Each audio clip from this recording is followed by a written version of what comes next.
这是我的 OPPO Find N5，这是我的 OPPO Watch X2。都说手机、平板3件套，唯独少了平板。直到前几天呢，我们收到了 OPPO Pad 4 Pro。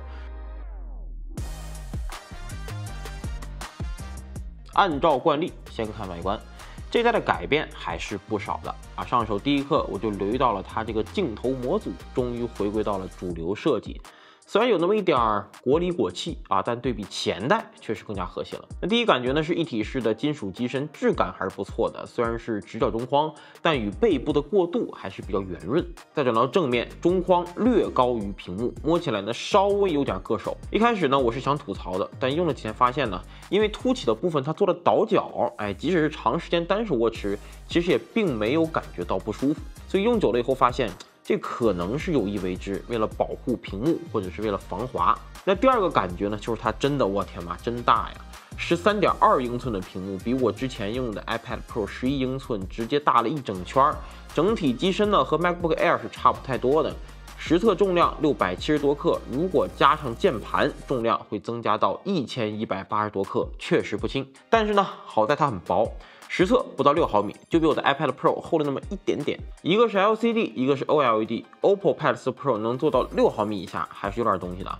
而且它电池也不小，12140毫安时的超大电池。前一天呢，我出差试了一下，全程自动亮度基本上一直都连着蓝牙耳机，2天1夜中间就没充过电，断断续续加起来亮屏时间10个小时，最后呢还剩余5%的电量。这个续航我觉得还是相当可以的。不过啊，充电功率还是和上一代一样的67瓦。 从5%开始充电，30分钟可以充到46%，充满需要1个半小时左右。这个速度对于这么大电池来说，稍微有一点慢。那考虑到不少朋友呢喜欢拿平板轻度办公，这一天呢我也拿来码字啊，感觉还是不错的。键盘的连接触点从中框改到了背部，背夹和键盘磁吸的力度呢不紧不松，键盘可以用触点连接，分离时呢也支持蓝牙连接。触控板面积和手感中规中矩吧，键程呢也比较常规，但整体的材质手感不错，比较亲肤，不会特别沾指纹。那配套的 OPPO Pencil 2 Pro 也属于老朋友了。 除了书写手感会比较滑以外，我觉得没有什么特别大的问题。尤其是像一些书写绘画软件的适配，OPPO 平板做的还是蛮好的。无论是官方自带的便签，还是这几款第三方 App， 也都支持双击切换工具，震动反馈也有。其实是否要将平板作为生产力工具啊，还是取决于自己。平板轻办公的效率那肯定比手机强很多，但大家要考虑一下，平板加键盘，你再加个笔，这组合加起来啊，接近1.2千克。 和很多笔记本电脑的重量都已经差不多了，所以我觉得啊，平板最大的优势对于大部分人来说，并不是办公，而是娱乐。当然了，这只是我的个人观点啊，无论是用来办公还是娱乐，那你肯定是要用操作系统的。现在呢，我也算是 OPPO 全家桶用户了。那除了前面提到的通信共享以外呢，手机跟平板之间可以无缝复制粘贴文本，又或者流转图片啊，这对于很多用户来说，无论是调研、收集资料，都会很有用。 并且呢，还可以通过跨屏镜像，在平板上使用手机的应用，直接拖拽手机里的文件、图片到平板上。说到这里啊，大家可能会想，这不是其他安卓厂商或者各家都在做的吗？那 OPPO 有没有什么比较新奇的功能或者设计呢？有的兄弟，包有的。OPPO Pad 4 Pro 有了新的任务栏样式和操作方式，轻轻上滑就能呼出任务栏，显示的面积更大了。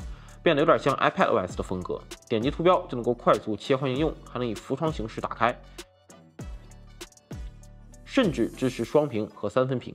那以前呢，我总觉得在平板上多分屏效率并不高，但这几天我用 OPPO Pad 4 Pro 才发现效率不高的根源其实是屏幕令率的问题。如果再加上全景模式，效率就很高了。另外呢，我发现如果是频繁切换2个应用时它会弹出一个提示框来提醒我是否要将2个应用分屏这些小点还是比较贴心的。当然了，平板的重点肯定是屏幕这段时间用下来一个最大的感受就是13.2英寸的平板是真的够大。 和大家直观对比一下，这是台常规尺寸的直板手机，这是折叠屏的内屏，而这是11英寸的 iPad Pro。4台设备放在一起，屏幕越大，能看到的信息就越多。那细心的观众可能留意到了，它的屏幕黑边并不算窄，相比于11英寸的 iPad Pro， 两者的黑边其实差不多宽的。但 OPPO Pad 4 Pro 屏幕明显更大。这段时间我使用下来，注意力基本都在显示内容上，所以并不会特别在意黑边的宽度。 那屏幕的重点当然是显示了，虽然是 LCD 屏幕，但素质还不错。首先是分辨率这已经是近年来我接触到的最高分辨率的平板了，3392×2400，总像素量已经非常接近标准的4K，而且呢还有最高144赫兹的刷新率。亮度方面，实测全屏白底最高亮度可去到650尼特，在白天户外使用也是比较够用的。还有自动亮度调节，这点 OPPO Pad 4 Pro 也做得很不错。晚上关灯，屏幕会非常迅速且自然的调节亮度，包括开灯也是如此。那这个小点呢，就可能是光看参数体验不出来，但是用起来会觉得很舒服。那这块屏幕有没有缺点呢？肯定也有。一个呢是 LCD 的天生缺陷，在大角度偏转下，亮度会有非常明显的衰减。还有呢，镜面屏，屏幕越大，我就越在意它的反光，这些都算是小遗憾。那影音体验方面呢，音响外放还是要说一下的，因为机身本来就够大了，所以这套扬声器的声场还是比较广的，3频听起来比较均衡，大家可以戴上耳机感受一下。